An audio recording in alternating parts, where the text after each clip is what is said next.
opportunity, and we're salvaging the drugs that had been the boat's cargo. Are we still doing this? They were still in the fight. They survived. They were calling other boats to save the drugs. Why are we doing this? Why are we still doing this? Even as I've said all week, even if they weren't in communication, even if the drugs were blown up, we've already determined they were terrorists. They were no different from Al Qaeda and ISIS. They were terrorists. We kill terrorists. It's what we do. We stop them from bringing drugs, deadly poison, into the country. This has outraged Democrats who are on record as saying this is different from fighting terrorists in the Middle East. Really? Why? I think these guys are more dangerous. I think they're a bigger threat to Americans in America than ISIS or Al Qaeda in the Middle East. And yet, here we go, making this a scandal, making this a reason for impeachment or for firing Pete Hegseth. Get me Mark Warner. This is a senator, again, who's you have a dozen Democrat senators saying that this is these aren't terrorists, or these, we played you Jack Reed yesterday, a senator who said these are not narco terrorists. All they are people who are getting paid to deliver drugs to the United States. They have twisted themselves in knots because they know they're hypocrites. They know they didn't care when Barack Obama did this, but there's a bigger plan here. It's all part of a larger hoax. They know what happened on September 2nd, so they decided on November 24th to put out the video saying you can ignore illegal orders. You must disobey illegal orders. They're planting the seed. You know what they want? They want a mutiny. They want a coup. They want the military to turn on Pete Hegseth and Donald Trump. Here's Senator Mark Warner explaining what they're hoping to get from the U.S. military under the command of Donald Trump. Listen to this. Unprecedented disrespect when they were all brought to get a pep rally in front of Hegseth and Trump. This is an administration that's fired, uniform generals from the head of the NSA, the head of the Defense Intelligence Agency. And I think in many ways, the uniform military may help save us from this president and his lame people like Hegseth, because I think their commitment is to the Constitution and obviously not to Trump. And I expect Bradley to adhere to that. So, Senator, let's go a little further on this. What are concerns? He says he wants the U.S. military to save us from the commander-in-chief. How would that work exactly? They save us? How do they save us? Forget the fact that the U.S. military seems to really like Donald Trump much more than they like the last guy who kicked the thousands of them out of the military for refusing a vax. Forget the fact that they love the fact that it's not woke anymore, that they don't have to serve with transgender soldiers. They support the commander-in-chief. They like the Secretary of War. They're not going to turn on him. Democrats are hoping. They're hoping for a coup. What is this, Venezuela? We're hoping that they turn. How would they do that, Senator? And if they did do that, you really think you'd support them? Would you have their backs? Get me the Martha Raddatz report, because I need this. I love this when they are forced. Mainstream media people who hate Trump, and Martha Raddatz is top of the list. They were hoping they could turn this into a scandal. When the Washington Post reported Pete Hegseth said, kill them all, they were aroused. They wanted this to be true. They were hoping they could bring him down. They were hoping, like Mark Warner said, that they would turn on Trump and create a huge scandal that would at least give them Hegseth's scalp, because that's what they really want. They hate Pete Hegseth, that Fox News host that tatted up Fox News host. They despise him. They want him out. They want another deep state stooge like Lloyd Austin in there. But here's Martha Raddatz reporting reluctantly what they know about the double tap scandal. Go ahead. Tonight, new information. According to a source familiar with the incident, the two survivors climbed back onto the boat after the initial strike. They were believed to be potentially in communication with others and salvaging some of the drugs. Because of that, it was determined they were still in the fight and valid targets. A JAG officer was also giving legal advice. So again, David, that video will be key, and Admiral Bradley will be on the Hill tomorrow behind closed doors. Behind closed doors. We're going to find out, by the way. And here's the question. You ask Mark Warner and Jack Reed and Adam Smith and all the rest of them calling it a war crime. Leon Panetta calling it a war. Leon Panetta was the CIA director under Barack Obama when Obama dropped 25,000 bombs, 12,000 bombs on one country, Syria. Leon Panetta was in the room, and now he wants you to think killing two terrorists is a war crime. It's impeachable. But we're going to find out. Do you think when two terrorists survive, when they have all the drugs, when they're calling their comrades to come save them and the drugs, that they're no longer a legitimate target? What were we supposed to do? Ask that question. We're supposed to send in a chopper, maybe a Coast Guard cutter, and get them. Save them? Why? They're terrorists. You run with that, Democrats. Let's go back a few years to another Democrat icon and his thoughts on killing narco-terrorists.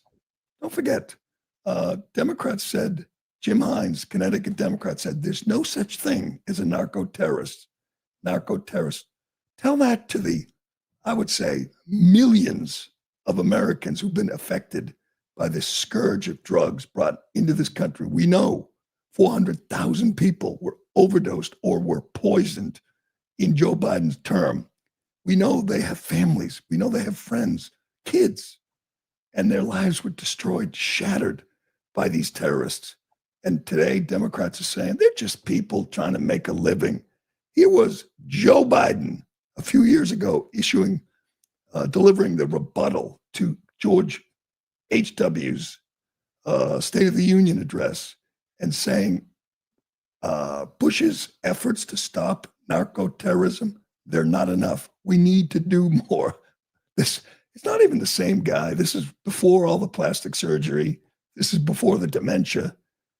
Here is Joe Biden, 30 years ago, talking about what we have to do to stop drugs from coming into the country. Go ahead. Every president for the past 2 decades, Democrat and Republican alike, has declared war on drugs. And each of them has lost that war and lost it miserably. They lost because they attempted to deal with only part of the drug problem. They lost because their initiatives were pulled apart by bureaucratic squabbling among their advisors. They lost because they always did too little and they did it too late. We don't oppose the president's plan. All we want to do is strengthen it. We don't doubt his resolve. All we want to do is stiffen it. The trouble is that the president's proposals are not big enough to deal with the problem. We think we should do more to stem the flow of drugs across our borders, and we think we should go one step further. Let's go after the drug lords where they live, with an international strike force. There must be no safe haven for these narco-terrorists, and they must know it. We have to lock up the dealers for a long, long time, and we have to attack the source from which the drugs come. And we have to do that not a piece at a time, but all at once. And we have to do it now. And there's not any reason why we can't do that. We have the power, we have the money, and we have the knowledge. Wow. We must go after the drug dealers where they live. Well, that would be Venezuela. That would be Colombia. That would be Mexico. Joe Biden wanted to kill them where they live, not in the middle of the ocean where there's no collateral damage, where we could see on video, we're just killing terrorists. We want to go into foreign countries and kill them. Donald Trump has mentioned, he just drops this casually, he did it yesterday. We're going to get him on land next, which opens up a whole debate, conversation of should we go into Venezuela?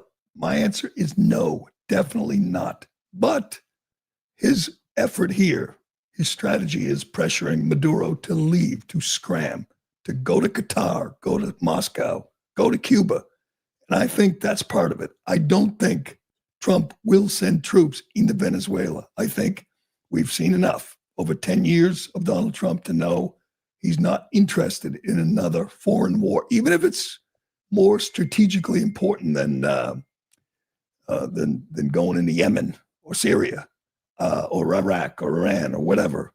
I do think that he will use every means necessary to depose Maduro, but I don't think you're going to see troops on the ground. I just think it's part of his larger threat to convince Maduro to get the hell out. I think the attacks on the drug boats will continue because they're legal, they're necessary. And consider this. Greg Kelly made this point last night. We talked about the war on drugs forever. It feels like my whole life. Hell, it began in the 70s. It was Nancy Reagan's big issue, the war on drugs. Well, this is the war on drugs. This is actually something tangible. You could see it. You could understand it. You're killing not drug dealers on the streets of our cities. You're killing the people who are taking it from Venezuela and delivering it to the United States. And you're eliminating them. And you're eliminating the drugs. They're at the bottom of the ocean. That is a real war on drugs. And that, by any measure, is effective. That is working. That is stopped. Trump said 91% of the boats have stopped coming into this country. Even if you don't kill them all, you certainly deter many of them. So I think this is brilliant. I think most people in America, not in New York and LA and DC and the newsrooms or in Capitol Hill, they might not understand it because they don't give a damn if people in Appalachia are ODing or people in Nebraska are being poisoned with fentanyl. They don't care about the kid that I talked about, Davey, kid I coached, good kid, thought he was taking a Percocet, dead, fentanyl poisoning, dead. His father, his family, shattered. They don't give a shit about him. They just want to stop Trump. So they're going to make this out to be a war crime. And all I could say is good luck. Trump knows that most of America appreciates this, likes this, and he knows what freaking hypocrites they are. They didn't give a damn when Obama did it. They didn't give a damn when Joe Biden killed 10 innocent people in Kabul days after his disaster withdrawal. They didn't care. The media didn't care at all. No one got fired. No one got demoted. These were innocent civilians, 7 children. These guys we're killing now. These are bad people. These are narco terrorists. Yes, terrorists. And what do you do with terrorists? You kill them. So keep it up. All right, we got so much to get to on this wild Tuesday. We're watching. We're waiting for the identity of the pipe bomber. Cannot wait. This is big. You know why? Because it's going to show that Christopher Wray was nothing but a deep state snake who had no interest in justice or uncovering the truth. We're going to see a cover-up here, a cover-up by the worst FBI director we've ever had, worse than Comey, Christopher Wray.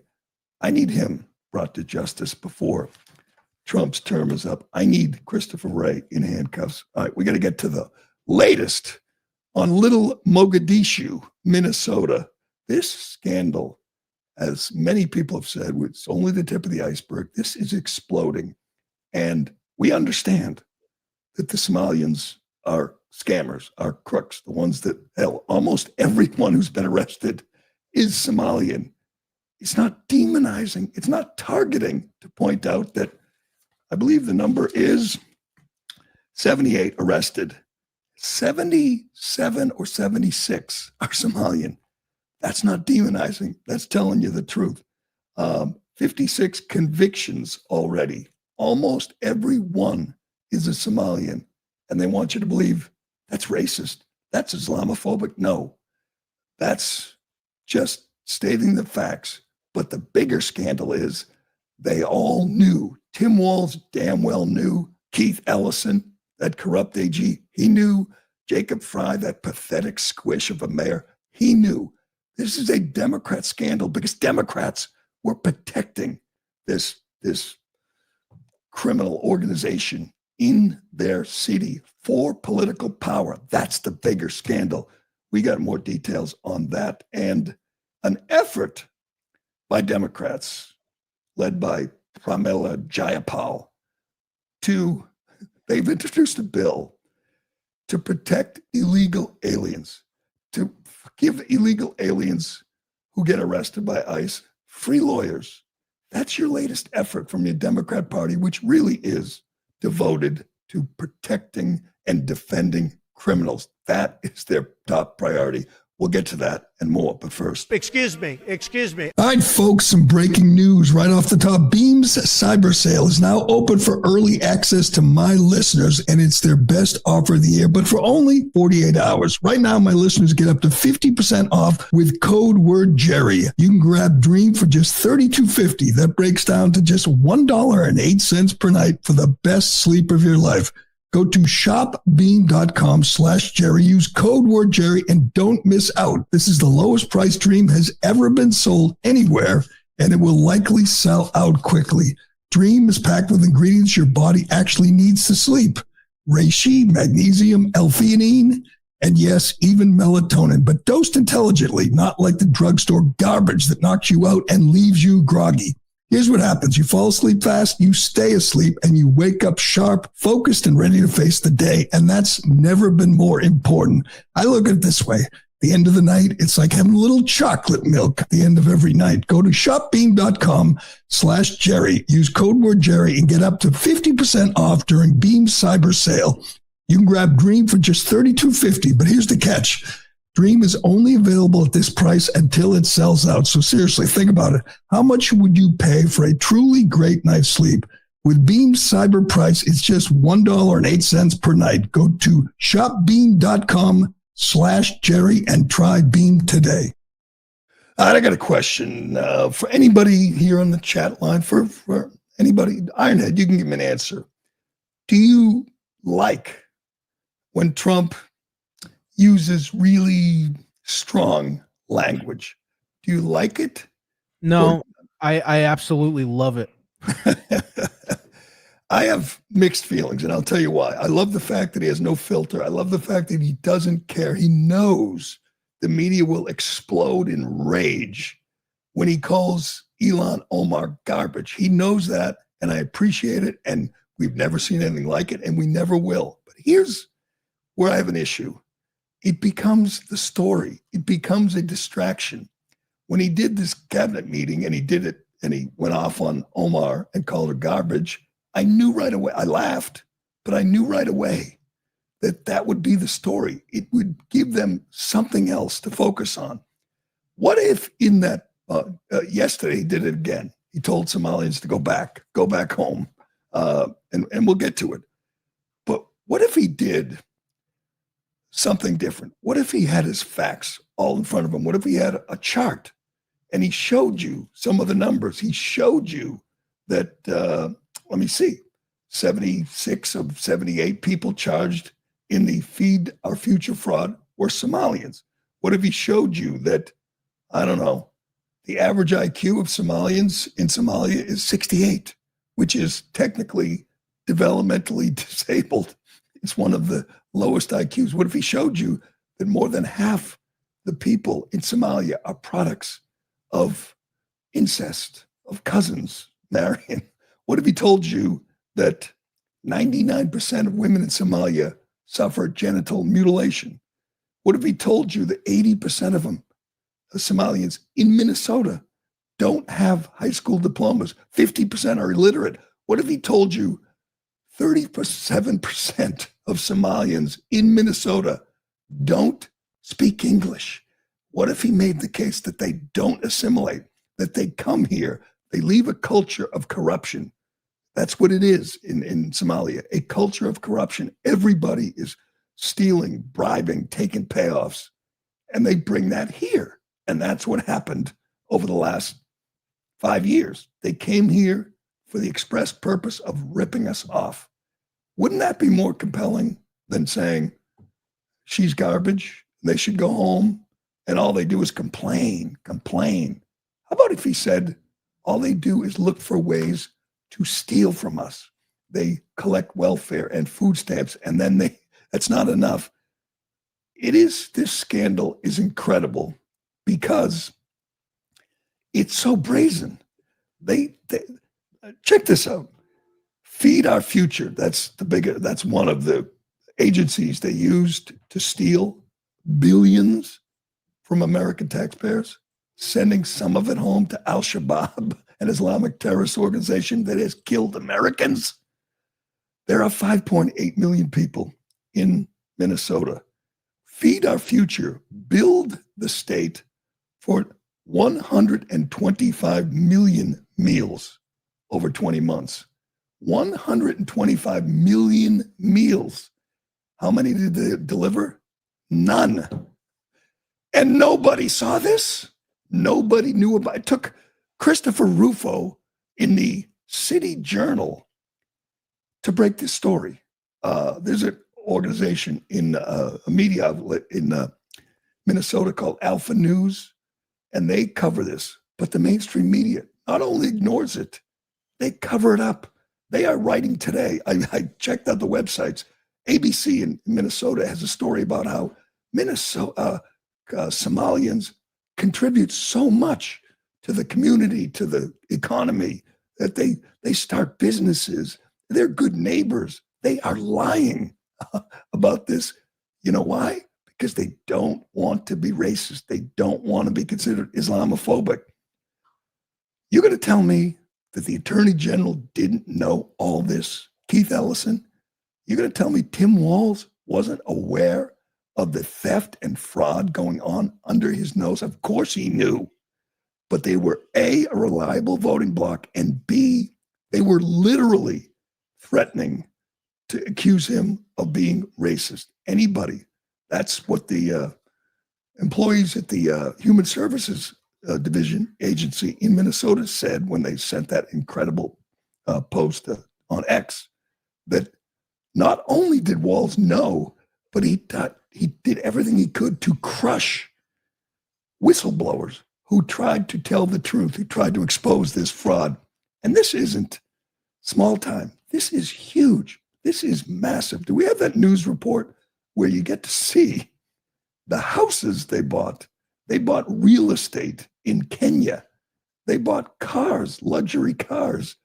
They weren't subtle about this, because this is the culture they came from. If you can steal something, you steal it. And there are hundreds of Somalians. And what are their defenders? What does Walz say? What does Ilhan Omar say? It's racist. It's racist to say the people stealing from us all have one thing in common. Yeah, they're all from Somalia. They came here. We gave them everything. They are the number on Trump said 88% are on welfare. I'm not sure it's that high, but it's a lot. It is tens of thousands getting the full Zarniev, all the benefits, and it wasn't enough. And they could not have done this if not for elected Democrats. We've seen it. The police chief, apologizing for arresting them. The mayor speaking in Somalian. That's not assimilation. That is not. That's intimidation. That's domination. That is not assimilation. Do you have the report from Minnesota? It's just mind-boggling how big this scandal is. And again, Trump's right. Ilhan Omar's garbage. They should go home. They don't provide value, benefit to the community, to the country. It cost us a lot. He's right. My only question is it a distraction? Does he allow the media and the Democrats to say, listen to his language, listen to what he said, garbage, and go home, go back to Africa. If he didn't, if there were no comment from Trump, wouldn't it not force the media to focus on the real story, the theft, the massive fraud in Minnesota? Here's a report from Minnesota. I'm sure reluctantly the media was forced to cover this. They don't want to. They want to cover it up with a montage of the fraud cover up. Is that what you're looking for? Sure. Yeah. We got so much on this. I mean, it's incredible. This is the biggest scandal I think I've ever seen. Billions stolen, much of it sent home.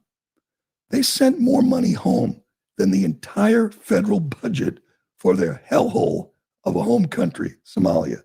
And Somalia doesn't have a government. Trump's right. It's not really a country. It's a bunch of warring tribes, warlords controlling. The average annual income in Somalia, $592. They stole that before breakfast. They were living so good here on us, on the taxpayers, and good for Trump for putting it, making it a news, making it headlines. But when he calls her garbage and goes off, they just sit there and say, oh, the language.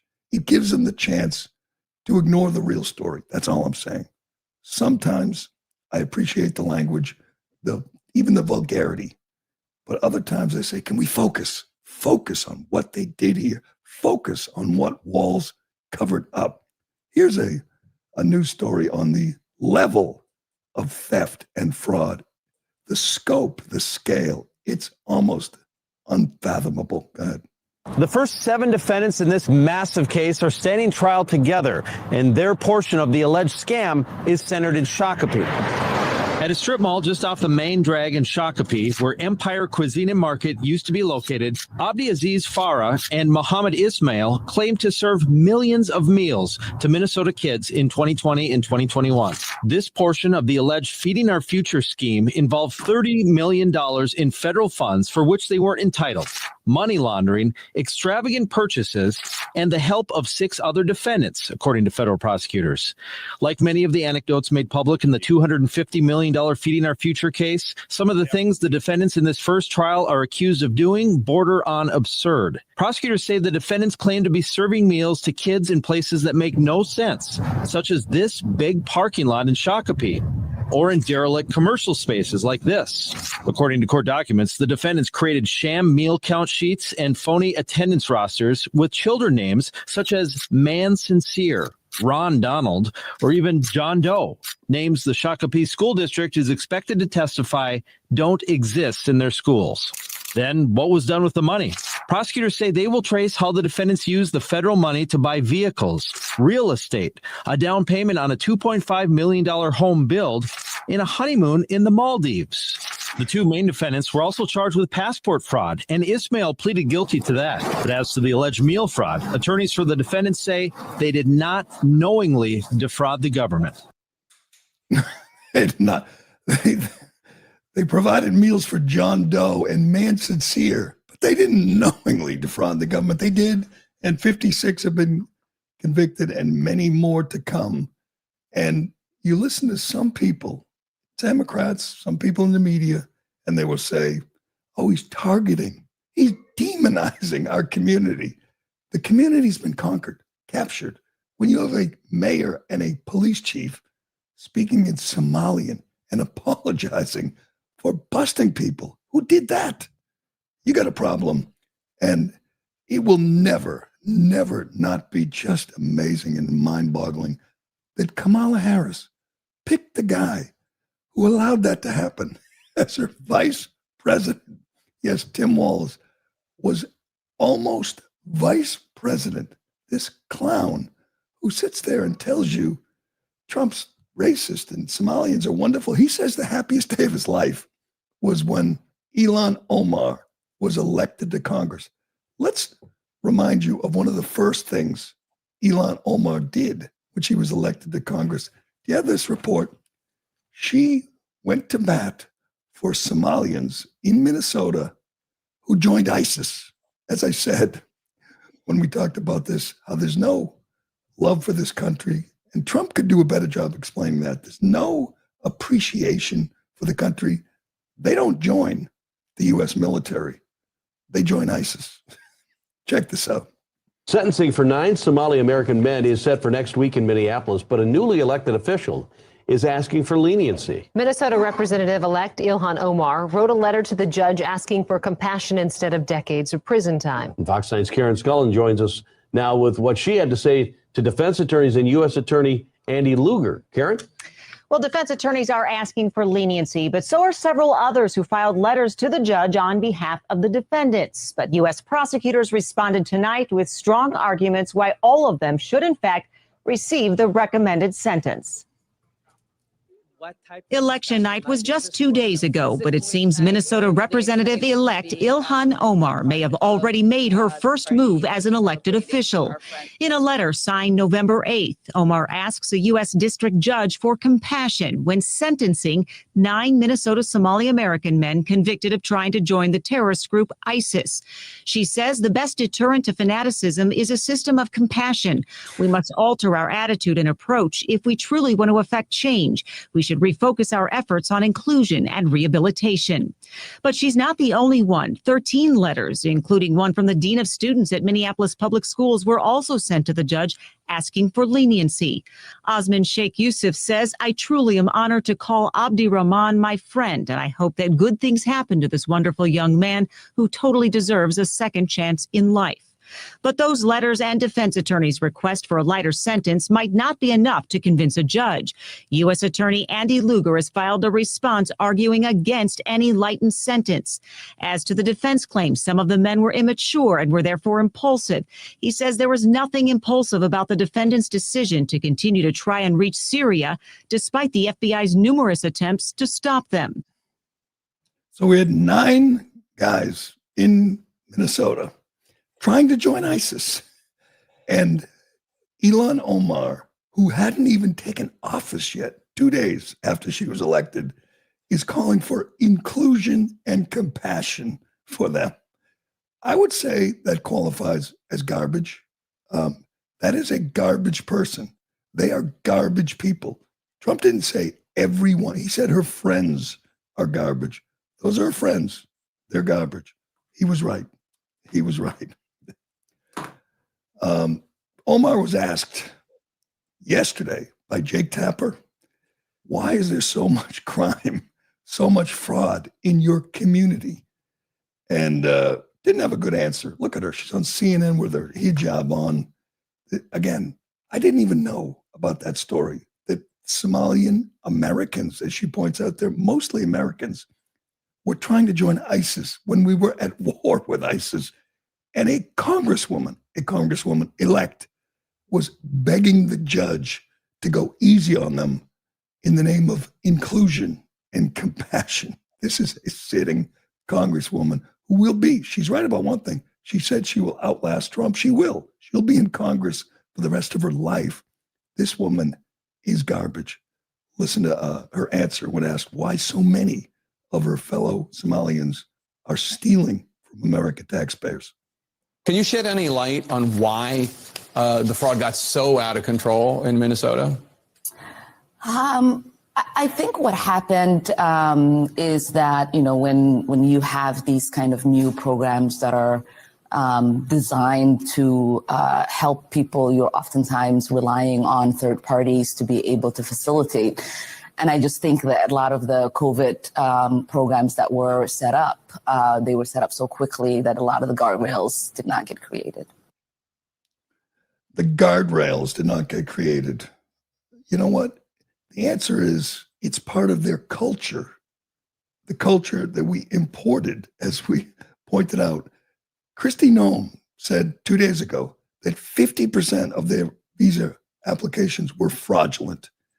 I think ICE is going in, but it's not just ICE. The Treasury Department is going into Minnesota, DEA, ATF. It's going to be a major operation, and it's going to be a showdown because the police chief has told people to call 911 on ICE. The mayor has vowed to not cooperate. The governor. This is, again, a captured state, a captured city. And this is going to be wild. And I think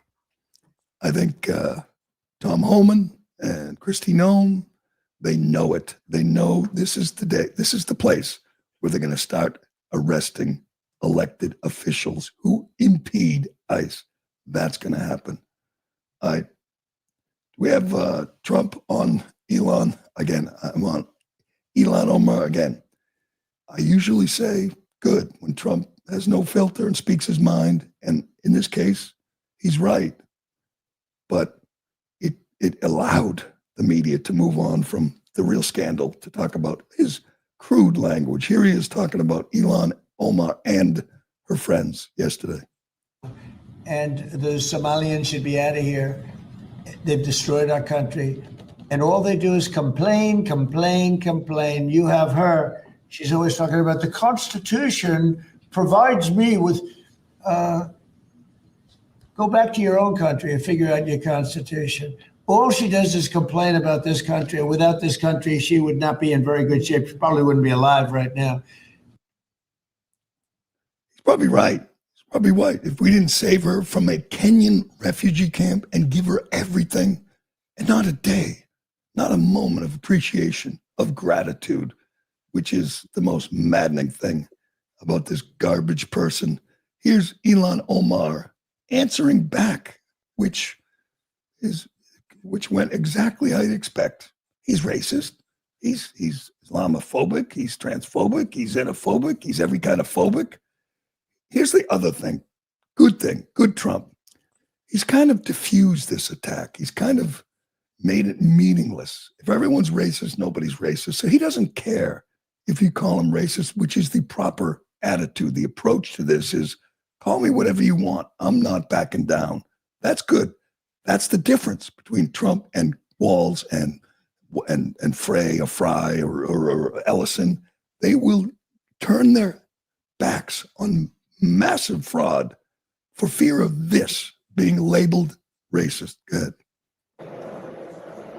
He's always been a racist, a bigot, a xenophobic, and Islamophobic. We know that he called African nations a shithole in his first administration.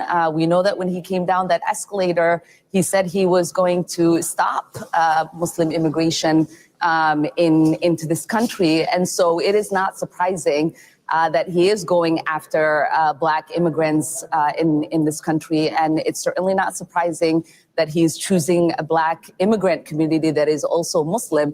But what I would like to say is that most of us are citizens. On our passport, it says we are nationals of this country. We love that Minnesota has welcomed us. Many of us have not been settled in Minnesota. We chose it as a home because the Minnesota people and the state is beautiful and very welcoming. And we are going to be here regardless of what the president has to say.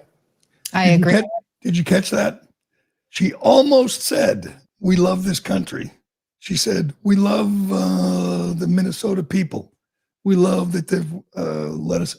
She caught herself. She caught herself from saying, we love this country. You know why? Because she doesn't. She said it. Her allegiance lies with Somalia. She lied on her visa application. Everybody. You think the guys who tried to join ISIS were indeed pledging their allegiance to this country? Sure, they were. Oh, I can't get enough of this. I want this whole thing to just be exposed because it is huge. This is the problem. It's not immigration. It's immigration of people who hate us, who hate the country. They didn't choose this country. They were leaving their country and they were welcomed here. There's lots of other countries they could have gone to.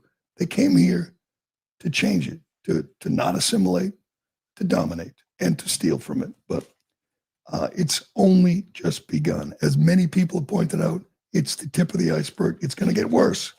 Tiny Tim is going down. Temp on Tim is going down. So is, I'd like to think she is, but she's probably not. All right. Further proof that the Democrat Party is now completely devoted to protecting criminals.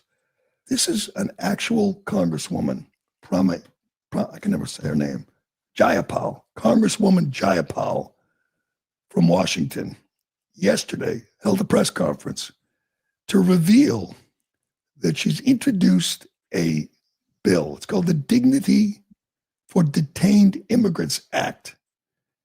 And she has 123 co-sponsors. That's more than half the Democrat Party. And the purpose of the bill is to repeal mandatory detention, prohibit detention of families and children, provide lawyers for any illegal alien who gets detained. There's only, 20 million. Well, what's the big deal? In other words, to stop ICE. That's their job, to pass a bill which won't pass. But they're on record saying this is what we want, to stop ICE, to protect criminals, to protect the people who don't belong here, who Joe Biden let in here, many of them hardened criminals, as we see every day. They want to protect them. That's their priority. It's almost, you have to ask, do you have any moment of your day where you're actually so concerned for Americans? Did you ever care this much about Laken Riley or Jocelyn Nungaray or Rachel Marin? Do you ever care about the hundreds of thousands of people killed with the fentanyl that Joe Biden allowed into our country? They have no soul, no compassion, no heart. Really is amazing. We have Jayapal at this press conference surrounded by other Democrats whose goal it is to protect criminals. It really is a revealing moment for Democrats. But we'll get on that. But we'll leave it there. Do we have the name of the pipe bomber yet? I'm watching. I don't see anything yet. Well, hopefully we will have that soon. We'll have that whole story tomorrow. I'm looking forward to that. But we got to wrap this up, right, Ironhead? Yeah, I'm just getting the Jayapal video if you want it. You got, I could send it to you. Thought you had it, but it's hard to believe. That's more than half of Democrats. And every day, if you're paying attention, you see who they're arresting. They're in New Orleans right now. ICE, big operation. They're arresting hardened criminals, child molesters, murderers. And it just drives Democrats nuts. I'm going to tell you about one guy. They're in Boston too. So this is a guy who was living in my neighborhood. They just grabbed ICE Boston. 42-year-old Jorge Garcia Hernandez. He's from Cuba. He's been convicted of child rape, assault, and dealing fentanyl near a school. He was just arrested. He was released by local authorities and grabbed by ICE. They released a guy convicted of child rape, and ICE grabbed him, and every Democrat in Massachusetts, every congressman, every senator, Mayor Wu, the governor, was protecting him. They're pissed that ICE grabbed Jorge Garcia Hernandez, 42-year-old child rapist. Here's the Democrats, at least being honest. Their goal, protect criminals. Check this out. Today to say enough. Our Dignity for Detained Immigrants Act has a remarkable, unprecedented 123 original co-sponsors. Before we've even introduced it, 123 co-sponsors, and it overhauls the detention system. It drastically scales back the use of detention. It ensures that every single immigrant who is in detention has their human and civil rights protected. Our bill also phases out the use of private for-profit detention centers. It prohibits the detention of children and families and makes it harder to detain primary caregivers and vulnerable people like pregnant women or seniors or workers who are whistleblowing on unscrupulous employers. It requires DHS to Shut up. See who's standing behind her there? That's Mahmoud Khalil. Remember him? The guy at Columbia, 31-year-old Columbia student who we tried to deport. I thought we did, back to Syria. That anti-Semite who was in the middle of all the protests at Columbia, that guy standing behind her. He spoke too. He's a darling of the Democrats. Amazing. It's not going to work. It's just for show. But they want you to know they stand with the criminals. That's their top priority at this point. That tells you all you need to know. All right, that will do it for today. Tomorrow, we will have all the details on the pipe bomber. Cannot wait. But thanks for watching. Thanks for listening. I'm Gerry Callahan. This is The Callahan Show, and we will do it again tomorrow. And the Somalians should be out of here. They've destroyed our country. And all they do is complain, complain, complain. You have her. She's always talking about the Constitution provides me with... go back to your own country and figure out your Constitution.